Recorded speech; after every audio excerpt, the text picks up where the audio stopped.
Coming up next on NewsDepth, we give you the highlights of this summer's news from Ohio, the U.S., and the world. We answer your monkeypox questions. What is it? Does it really come from monkeys? Anna tells us about Cleveland's own Dorothy Fuldheim in this week's No Ohio. And we meet NewsCat's new intern. NewsDepth is now.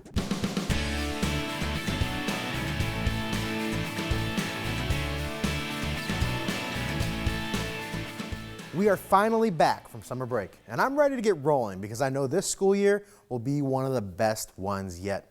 Hello everybody, I'm Gabriel Kramer, in for Rick Jackson. Thank you so much for joining us. So much has happened over this summer break, so let's get up to speed by reviewing the highlights of what happened while we were out.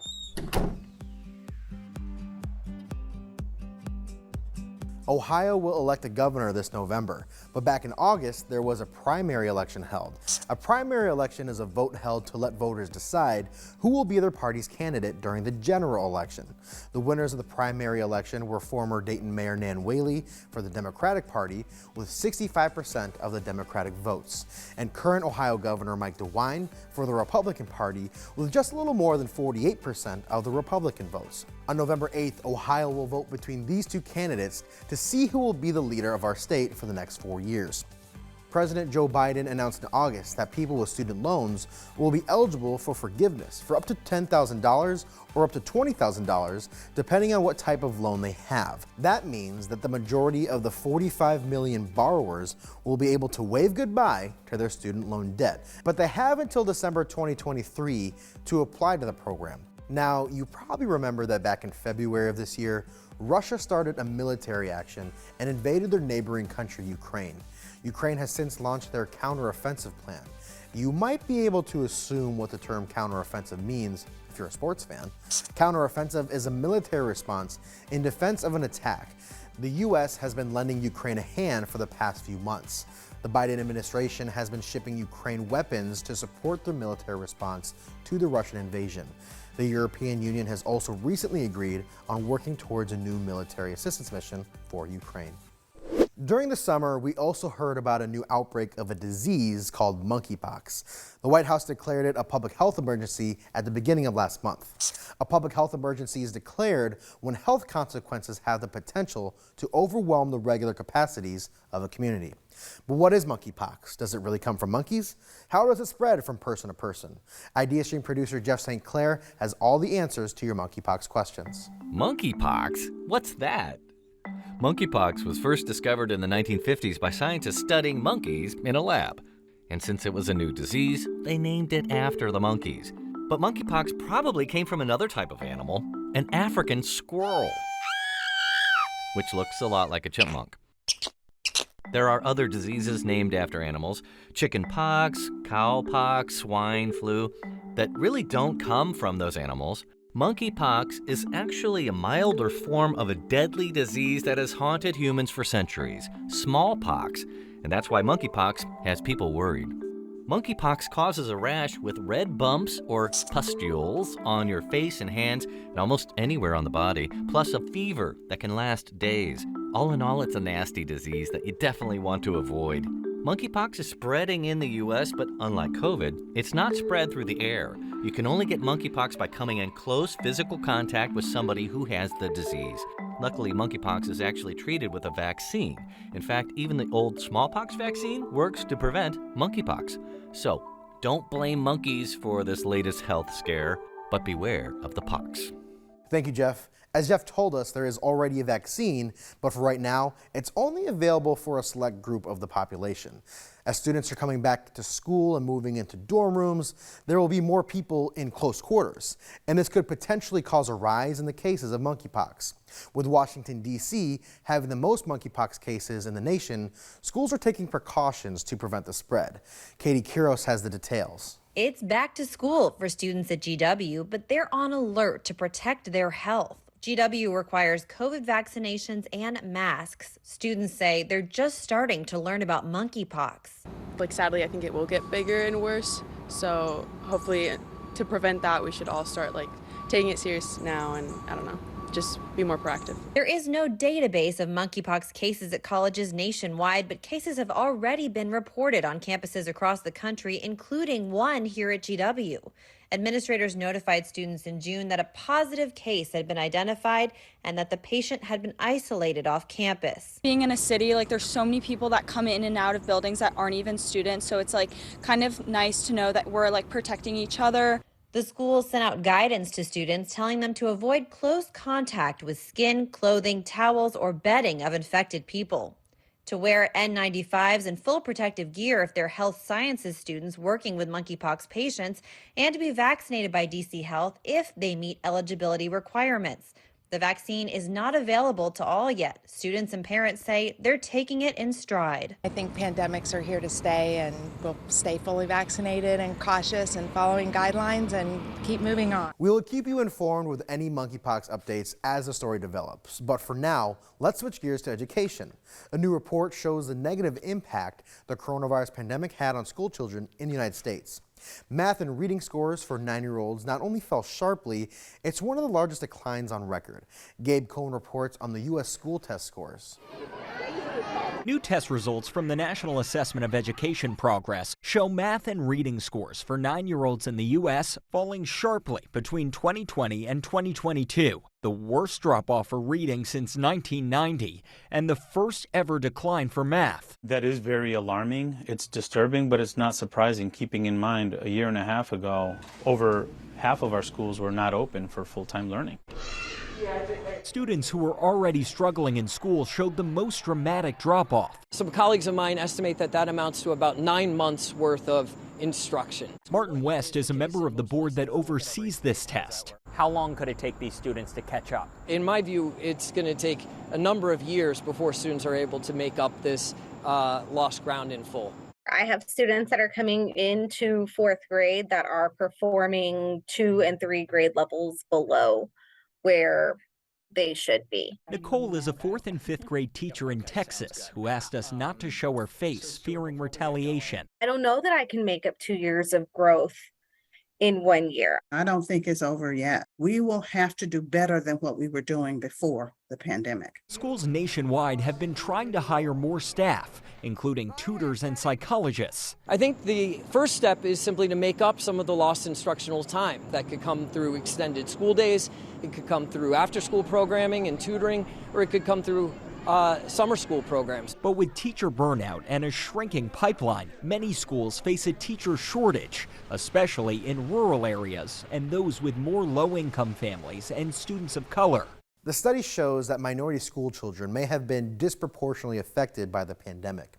While math scores are down by 5 points amongst white students, Hispanic students' scores declined by 8 points, and black students averaged a 13-point decline. Another side effect of the pandemic has had on schools is teacher shortages. Communities across the country are still struggling to fill vacant teaching positions. One district in Colorado is thinking outside the box and looking overseas to help. Alan Guyanet explains. Now let's try to answer this. The discussion in Mr. DeLeon's classroom at Viking Middle School is a matter of math. 1/4, 1/2, 2/3, 5/4.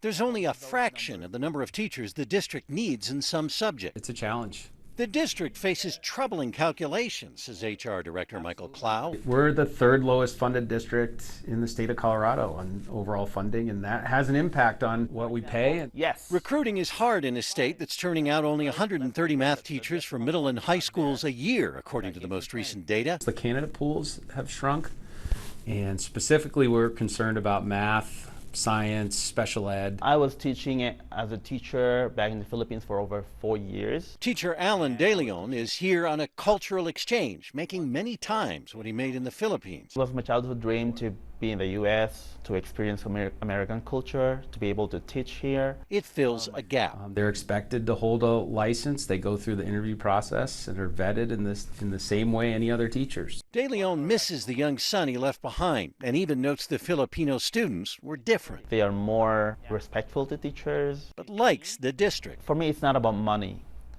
It's about the people in the district. And for the district, it's the answer to a vexing problem. We have to think differently. We have to get good teachers in front of our kids, and we're worried about that today, and we're worried about that in the future. Thank you, Alan.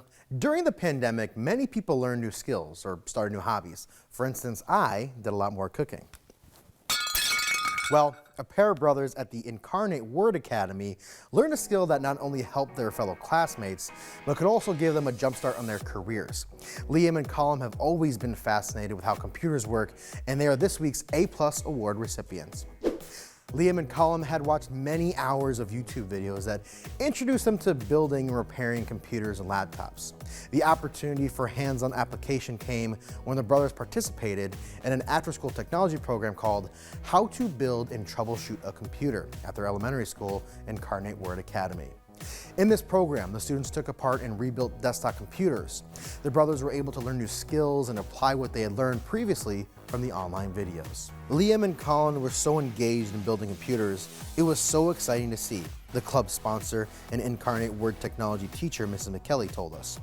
Liam and Colin told us that they were surprised how simple the devices were, and they were confident that they could fix some of the broken Chromebooks. They were motivated to lend a helping hand to their teachers and students.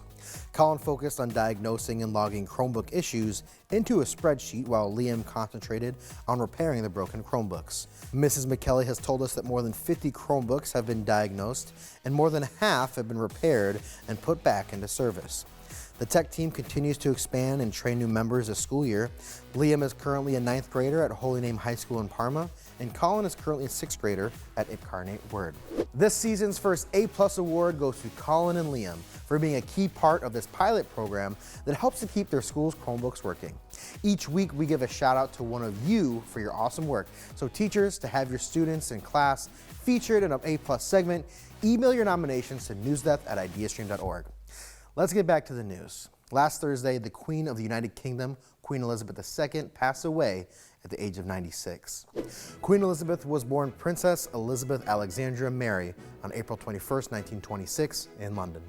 Her father became king when she was just 10 years old, after her uncle, King Edward, abdicated the crown. To abdicate means to renounce one's responsibility to be a ruler. Even before she became queen, she felt a strong sense of duty to the United Kingdom. She was just 14 years old when World War II broke out, and she wanted to lift the country's morale by going on the radio and saying that at the end, everything was going to be all right. She even enlisted in the UK's army as an ambulance driver when she was 18. She was crowned queen at the young age of 25 in 1952, after her father, King George, passed away. Queen Elizabeth II had been the UK's longest reigning monarch. She was queen for 70 years. Her coronation was the first one in history to be televised live. The United Kingdom is a constitutional monarchy. A constitutional monarchy is a system of government in which a country is ruled by a king or queen with limited power because they must follow a constitution. The Queen had some, but not complete say in political matters. That might be more in the hands of their Prime Minister, currently Liz Truss. If you're interested in learning more about the monarchy system of government, you can check out our Politics on Point on the topic. Although Queen Elizabeth II was a figurative head of state, she did influence her country quite a bit. She transformed the United Kingdom from an empire to a commonwealth. While she was adored by many, she did have many critics due to her and her family's role in invading nations and upholding oppression, which impacted many indigenous people and people of color. As news of her death spread around the globe, people are looking back on her 70-year reign. Riley Carlson is in London, where the country is experiencing its first days without the Queen. People around the world are remembering Queen Elizabeth II following her passing at age 96. The Queen was everything I've grown up with. She was iconic. I was born in the year of the coronation. So she's been the only queen I've ever known. Having ruled for 70 years, she was the only British monarch for many, a constant in an ever-changing world. She may have been in the background, but she was always there. During her reign, she seemed an inspiration to many, from world leaders. I had the opportunity to meet her before she passed, and she was an incredibly gracious and decent woman. She was one of my favorite people in the world, and I will miss her so. To international superstars. Please join me in a round of applause for 70 years of service. I'm sad. She gave me my knighthood. and was delightful. Queen Elizabeth's influence stretched around the globe, and tributes are pouring in to honor her legacy.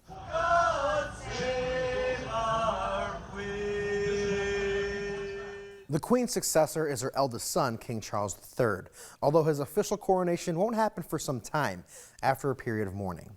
Now we fly over the Atlantic Ocean back to the U.S., where more than 150,000 people in Jackson, Mississippi are on the hunt for drinkable water, as their city's main water treatment facility failed last month. A combination of years of issues and days of record rain now has the city under a state of emergency, and thousands of National Guard members are moving in to help. Isabel Rosales has more from Mississippi. Just as worries about what could have been record flooding Monday went away, we are just so glad, like I said, our prayers have been answered. fears of too much water turned to the reality of too little safe running water, as Jackson's biggest water facility failed. A far too small number of heroic frontline workers were trying their hardest to hold the system together, but that it was a near impossibility. Mississippi's governor says there's no guarantee there's enough running water to fight fires or flush toilets, and that what water there is unsafe for Jackson residents to drink or even use to brush their teeth. It's very frustrating to have to fight for some water. You know what I'm saying? You got to mess around, buy 5 cases of water just to stay hydrated. It's just something that's an ongoing problem that needs to be corrected, and we're hoping they're heading in the right direction. The state's emergency management agency says more than 4,000 National Guard members, including some trained to distribute water after hurricanes, will assist with the heavy lift of getting water to Jackson. What I have been lifting up for the better part of 2 years is that it's not a matter of if our systems will fail, but when these systems will fail. Jackson's mayor says immediate water problems could continue for days, but long-term fixes could take years. Thank you, Isabel. September is National Preparedness Month. In 2021, the Red Cross said that more than 40% of Americans were living in a county struck by a disaster. That's why the organization is urging everyone to make a safety plan now. Mandy Gaither goes over what you need in order to be prepared. Deadly flooding, fast-moving wildfires, and heat waves across the U.S. The past year, millions of Americans have been affected by climate-related disasters. It can happen to anybody at any time, which makes preparedness all that more important. The Red Cross says being prepared starts with having a plan. To know if something does happen, where can you turn for help? What should you do if an evacuation order is issued? And how are you going to get the most up-to-date information? Have a safety kit. Put necessities in there like bottled water, non-perishable foods, a first aid kit, blankets and ponchos, a flashlight, and things to keep children engaged during a disaster. Have 3 ways to receive warnings and emergency information. That can be apps on your phone and a battery-operated weather radio. Having the ability to get those warnings as quickly as possible and as many different variations of ways to get those warnings is going to be really pivotal. Families should involve children in the planning so that if there's an emergency, they'll know what to expect. Talk to them about and let them hear the sound of a fire alarm. Let them know what the sound is going to be like if an emergency alert system goes off on your phone. Being prepared starts now before an emergency strikes. Thanks, Mandy. I bet having a safety plan prepared would come in handy, especially during the winter if we ever get snowed in again. We've talked about a variety of news on this episode, both international and local. So for this week's poll, we want to know, what type of stories do you want to learn about this year? Head to our website to choose between stories about science, politics, the environment, technology, health, the economy, or international affairs. Your answers will help us shape future episodes this season. On our last episode last season, we had asked you which one of NewsDepth's special segments was your favorite. Wow, 48% of you said no, Ohio was your favorite. Coming in second is Spot on Science with 27%. Third place goes to Sketchbook with 17%, and Politics on Point gets 8%. Have to say, I'm not surprised the majority of you said you liked No Ohio the best. It's definitely my favorite too. And I have a brand new one ready for you right now. Anna Huntsman tells us about a very influential news anchor from Cleveland. Take it away, Anna.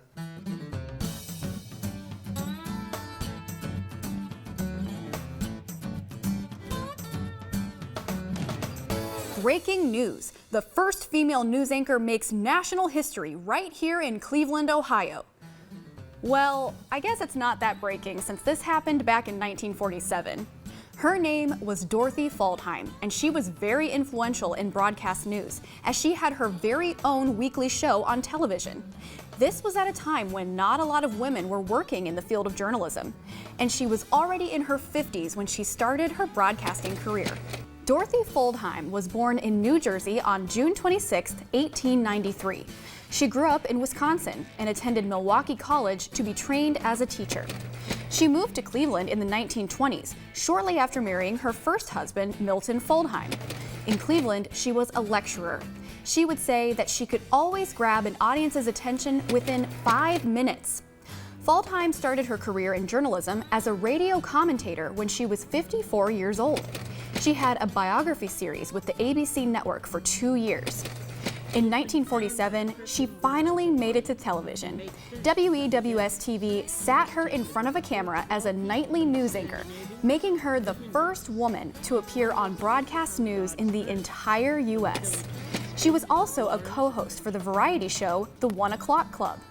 Fuldheim would always hit high ratings when she had one-on-one interviews. She interviewed Helen Keller, Adolf Hitler, Franklin D. Roosevelt, and Muhammad Ali, among many, many others. By 1982, she was recognized nationally as a news anchor. She appeared on The Tonight Show with Johnny Carson, and Barbara Walters of ABC News called Fuldheim the first woman to be taken seriously doing the news. She even got a few job offers from national networks, but she turned them all down because she was loyal to the Cleveland station WEWS for believing in her from the beginning. As a news analyst, Fuldheim was definitely not afraid to share her opinion. She was the first news anchor to denounce the Kent State shootings in 1970. She could not hold back her tears as she was delivering the news about that event. The station received hundreds of calls and thousands of letters complaining about her stance regarding the National Guard's responsibility.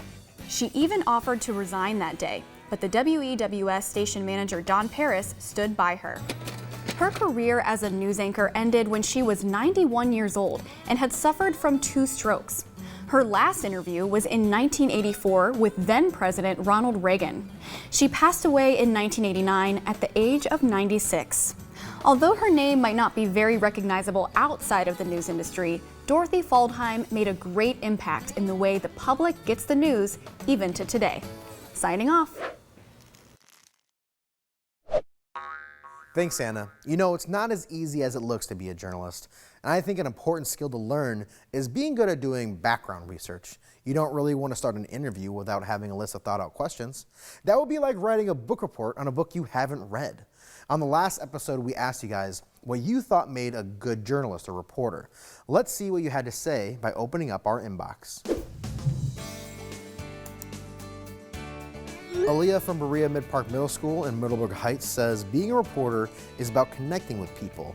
It's about finding hidden truth and share it with the world.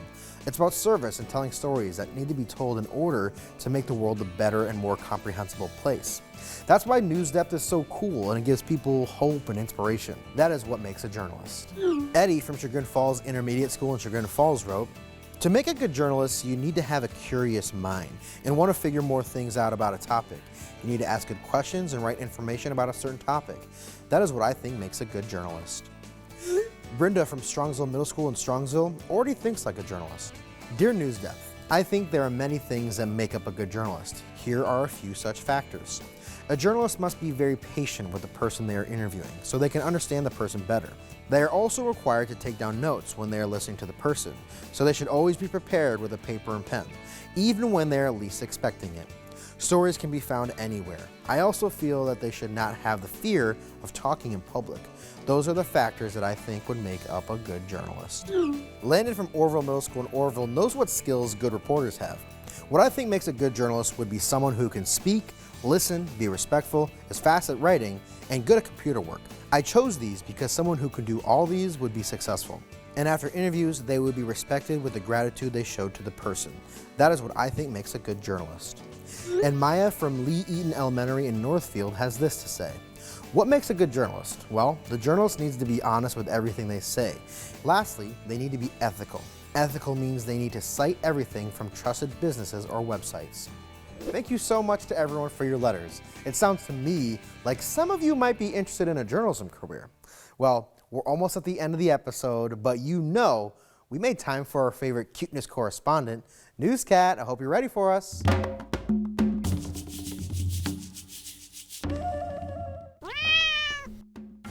Hey there, Cat. Whoa, looks like you're more than ready.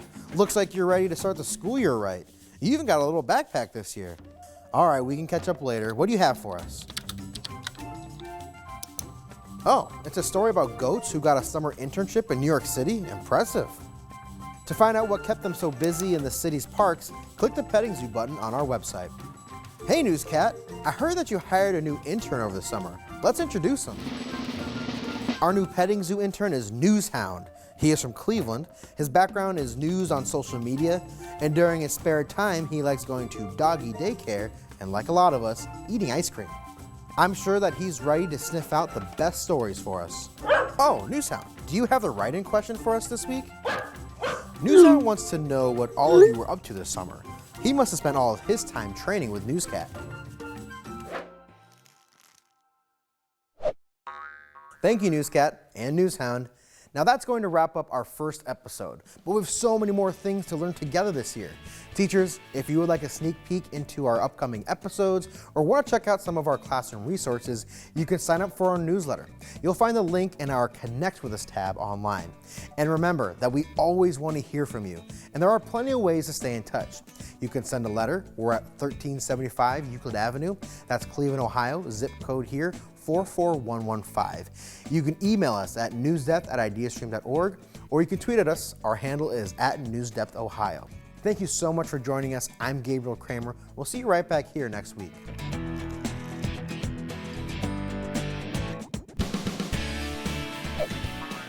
NewsDepth is made possible by a grant from the Martha Holden Jennings Foundation.